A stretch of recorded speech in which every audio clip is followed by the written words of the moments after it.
Tornado outbreak, see how Oklahomans are picking up the pieces. In quarterback controversy, we've got the latest on the Spencer Rattler situation. Plus, is fall finally here? You'll want to see the forecast. This is OU Nightly.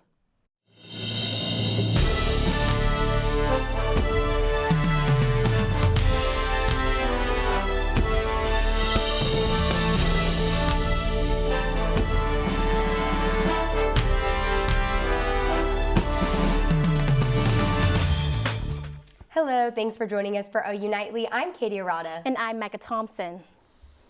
We begin tonight with the latest on a tornado that ravaged an OKC suburb in the early hours of this morning.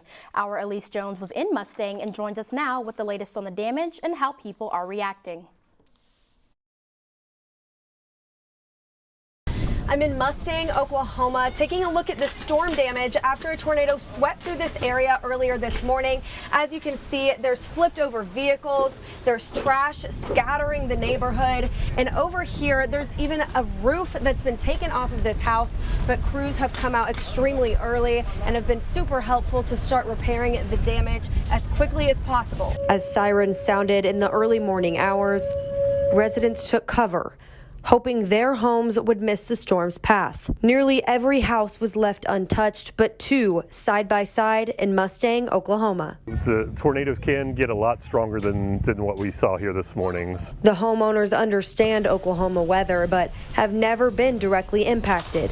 They say they're thankful the community ran to help and damages are being quickly fixed. But we've seen quite a few power line damage, tree damage, a few house roofs here and there. It's kind of sporadic damage along the path. The community is grateful the damage isn't severe and nobody was hurt. Crews will assess damage as the city continues to recover. In Mustang, Alyse Jones, OU Nightly. The National Weather Service suspects this tornado was an EF1 based on the damages they saw along the path. And it seems like the severe weather is never ending, especially after last night. Colton Williams, what can you tell us about the damage last night? Yeah, we've been through quite the ride here in October. This is more of that footage. This is my footage. This is drone footage over Mustang. Earlier today, you see that one house, quite a bit of damage. The neighbors, some damage as well. Roofing company was already out, but you see the fence here already damaged just down the road. So lots of damage in this little neighborhood. This is a picture of a separate tornado now. This is the Clinton tornado. That's quite a decent-sized cone there illuminated by lightning strikes. So this photo coming in from Sean Ramsey now. This tornado did some damage around the Clinton airport. But last night was a wild night. Here we go. Let's recap at 3:30 a.m. Big, powerful storm coming in.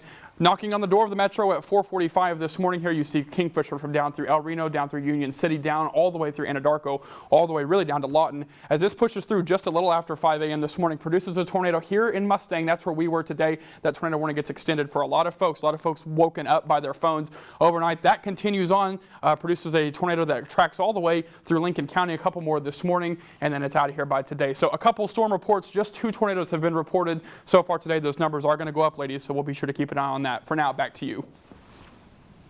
The 1-2 punch of severe weather means auto repair shops across Oklahoma are busy, and it may take weeks to get in. But Champion Auto Hail Repair has a system to help everyone as soon as possible. Experts at Champion Auto Repair say the first step to repair damage to windshields so you can drive safely, even if it's a simple plastic sheet for now. If your car's body is damaged, supply chain delays could mean you're waiting for a while on parts. Main thing right now, get the glass replaced, make the appointment, get the claim process started with everybody, and then schedule them in. Many insurance companies have an app so you can file a claim from your phone. And car windows aren't the only ones that may take a while to replace. Many Norman businesses are facing delays after Sunday's storms. Service Station Bar and Grill in Norman was once bought with boards in place of windows for now. They are fully open for business in the meantime. Many glass shops are reporting shortages, some saying it could take months for repairs to be completed. The Oklahoma State Department of Health reports more than 1,000 new cases of COVID-19 today. This brings the active caseload to more than 9,000. The CDC says almost 11,000 people have died from the virus. Overall, nearly half of the state has been vaccinated against COVID-19. And the million-dollar question on this campus is who will be the starting quarterback for the Sooners on Saturday against TCU? Caroline Grace went looking for the answer.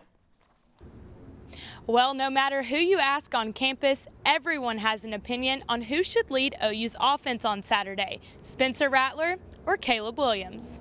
I think Caleb should start because he's better. Spencer, because I don't know, he's just been starting. Lincoln Riley wouldn't commit during his weekly press conference. I'll get a bunch of questions about it. Don't plan on naming a starting quarterback here this week. We'll see how the week plays out. That's not shocking considering Williams' performance Saturday, leading OU to a historic comeback against Texas. That fact left Riley with the big decision. I'd rather stay away from that. Former OU coach Barry Switzer had an interview today with OU Nightly. At first, he didn't want to talk about who should be QB, but then he dove right in. It's a tough decision. You know, we know that the player Williams had not played in that game, I don't know if we'd won it. I don't think we probably would have. And I think most people think that he probably should start. OU's quarterback controversy has become big national news, and not only Sooner players and coaches are in the spotlight. Fans are too. ESPN football color commentator Kirk Herbstreit is critical of the Sooner fan base. Minute and a half to go in the game, 2 minutes to go in the game. OU gets the ball, it's 13-13. Please get the message out to your spoiled fans. Like, your team needs you. Lincoln Riley has canceled all media availability for the week. I'm Caroline Grace, OU Nightly. More on that coming up later today in sports. The Washington, D.C. jail could potentially face consequences after a violation. Tyler DeLuca has that story and the rest of today's headlines from around the world. Thanks, Ketty. President Biden announced today that several large companies will be boosting hours to alleviate the supply chain bottleneck. Biden listed Walmart, Target, UPS, and FedEx as companies that will be making this change. Along with these companies, the Los Angeles port will be moving to 24/7 operations. These changes come with the hope to ease the holiday season. And the Washington, D.C. jail could face consequences due to a possible civil rights violation. A federal judge referred the jail to the Department of Justice for the failing to give inmate Christopher Worrell the correct medical attention needed. Worrell was indicted on 6 charges after allegedly marching with the Proud Boys on January 6 at the Capitol. And Star Trek star William Shatner went to space for real today, becoming the oldest person to ever do it. Back to you two at the desk. Thanks, Tyler. The Longhorn fans were not the only unlucky people in Dallas last weekend. When we return, find out what happened to a downtown hotel, leaving thousands with no place to sleep. Plus, find out why gas prices are getting so high and if they're here to stay.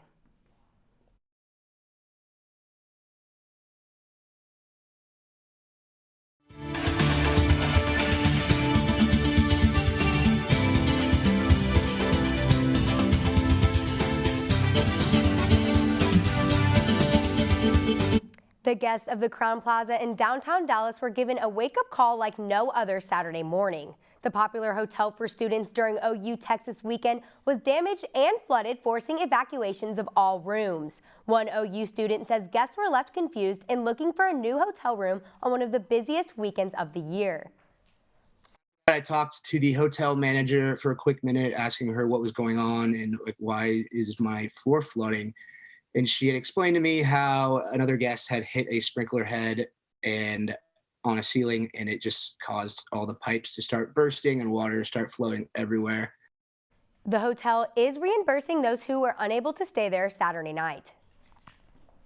In these past few days, Oklahoma has seen severe storms that cause damage and flooding. But it's not just Oklahoma that's feeling these effects. Shannon Ehrhardt has more in today's Earth Report. 25% of the country's critical infrastructure is at risk from flooding. A report from a nonprofit research and technology group say structures such as police and fire stations, hospitals, and airports may be inoperable due to flooding. Already 23% of roads in the U.S. are at risk of being impassable, and it's expected to get worse as climate change intensifies. NASA's Ames Research Center in California is taking climate change to their own hands with a wildfire response. The space agency will now use satellites along with Silicon Valley tech expertise to do things like help monitor fires and droughts. As more aircraft and drones launch, NASA addresses the need for a better air and ground traffic control systems as aerial responses become critical for wildfires. And the skyrocketing gas prices from coast to coast are here to stay. AAA experts say the energy demand is back, but supply has not kept up. The national average price for gas is $3.29 per gallon, the highest in 7 years. Until the supply of oil production goes up to match the increase in demand, gas prices will continue to climb. And you guys, I felt the pain at the pump for sure, especially on the way up from Dallas last weekend. How about you guys? Yes, I did as well. Thanks, Shannon. And it's officially homecoming week at OU. After the break, find out how the Gender and Equality Center is celebrating with a new fundraising event. In Catherine, this weather has been something else. Is there still a chance for some storms? Yeah, we've got some chances for storms tonight and tomorrow. So you're going to want to stick around because I have your full forecast coming up.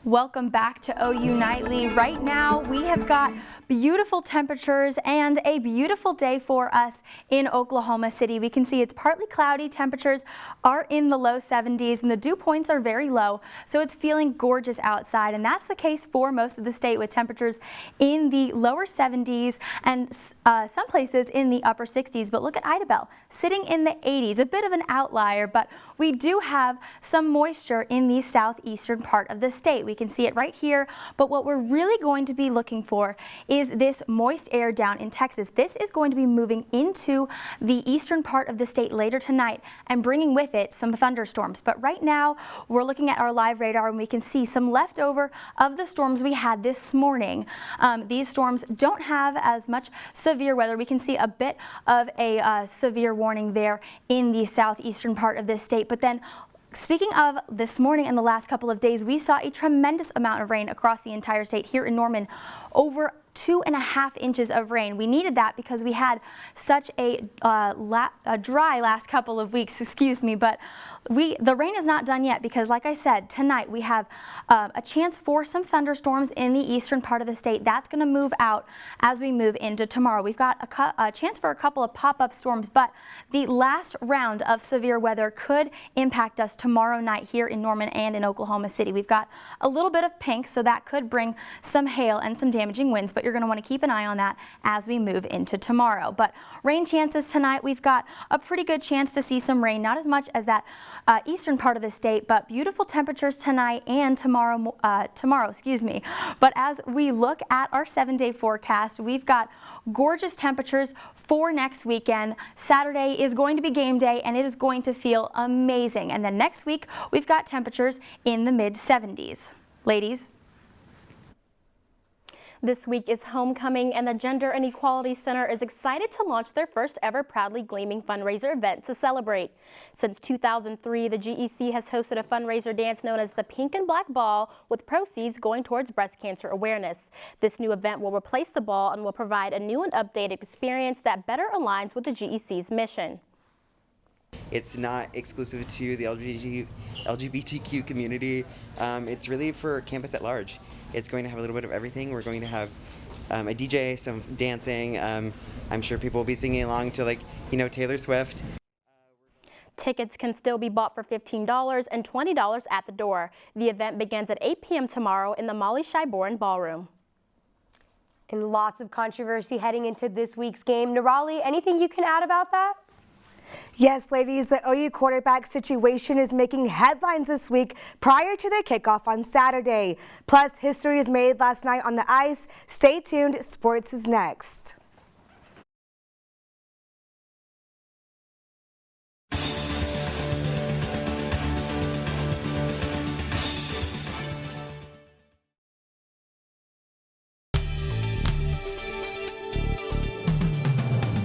Hello, I'm Nirali Jayswal. Earlier in the newscast, we heard from former OU head coach Barry Switzer. OU Nightly's Saul Meyer has more on what coach had to say. OU Nightly student journalist Colby Terrell sat down with Coach Switzer earlier today and discussed his thoughts on Lincoln Riley's predicament. They start rattling the student body booing when he goes out there. What it could do to a kid mentally and all, that's not fair. As most fans know, Caleb Williams came in as the #1 dual threat quarterback in the country last year.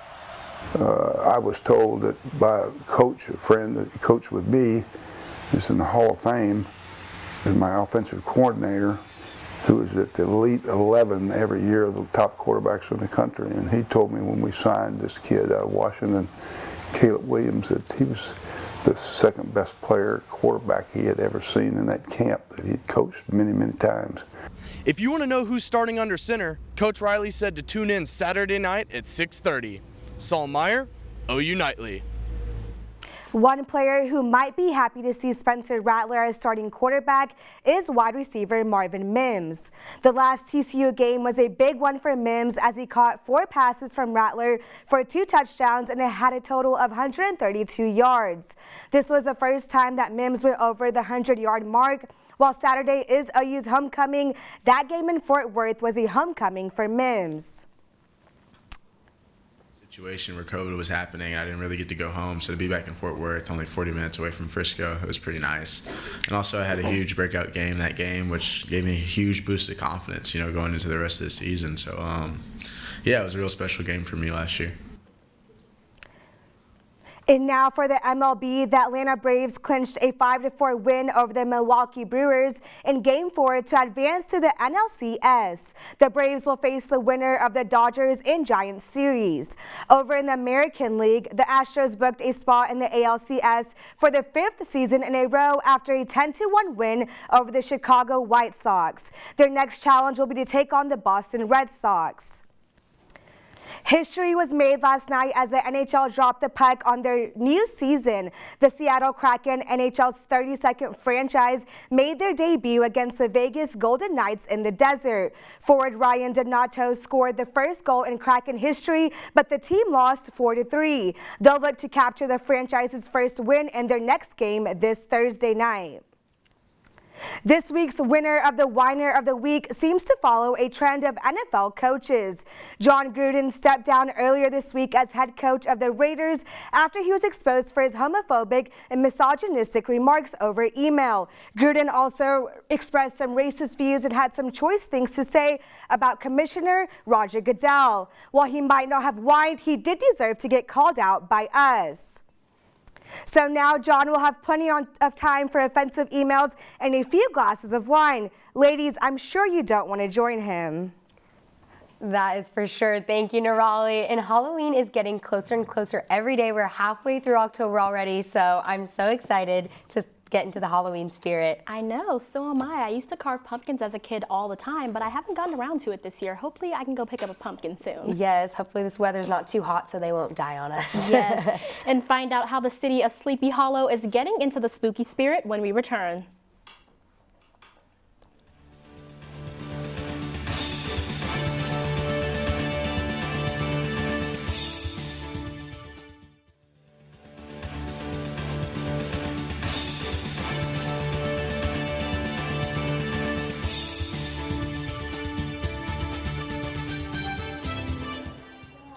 I'm Dana Searles at the OU Nightly Update Desk. A retired New York attorney is suing the Oklahoma Department of Corrections. Fred Hadara is requesting documentation of the plans for an upcoming execution. The DOC claims to have no records pertaining to the drugs, which Hadara says, quote, defies belief. He's asking the court to compel the department to comply with his request. A spectacular display of thousands of jack-o'-lanterns light up the night and recreate Washington Irving's legendary Headless Horseman outside of the famous town of Sleepy Hollow, New York. This is the great jack-o'-lantern blaze of the Hudson Valley where the story behind the legend of Sleepy Hollow was created. More than 7,000 hand-carved jack-o'-lanterns make up these designs that surround the Van Cortlandt House, a home that dates back to the Revolutionary War. Isn't that cool? That's so cool. I wish that we had something like that here in Norman to see, but I guess we'll have to drive around and look at some jack-o'-lanterns outside of people's houses. I know, it'd definitely be an attraction to see. Yes, for sure. And Catherine, how is the weather looking for game day in Norman this weekend?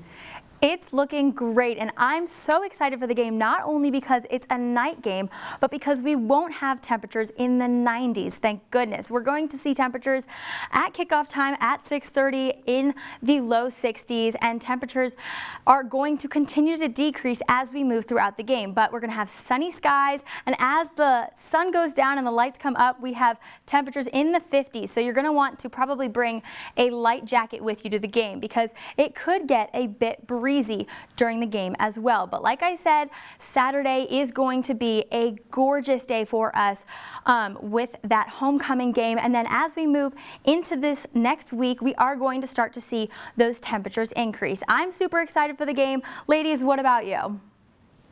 Yes, I cannot wait to see what happens this Saturday at the Palace. I mean, last week's game was truly like no other. I think I'm still on a high from it. It was just completely legendary. I know, and I can't wait to not have to make sure that I'm not too hot at the game this week. I'll get to wear a nice jacket, maybe, hopefully, since it's a night game. I just hope those thunderstorms stay away. And it looks like that is all the time we have this evening. Thanks for joining us for OU Nightly, live from Gaylord College at the University of Oklahoma. Make sure to tune in tomorrow live at 4:30. Good night.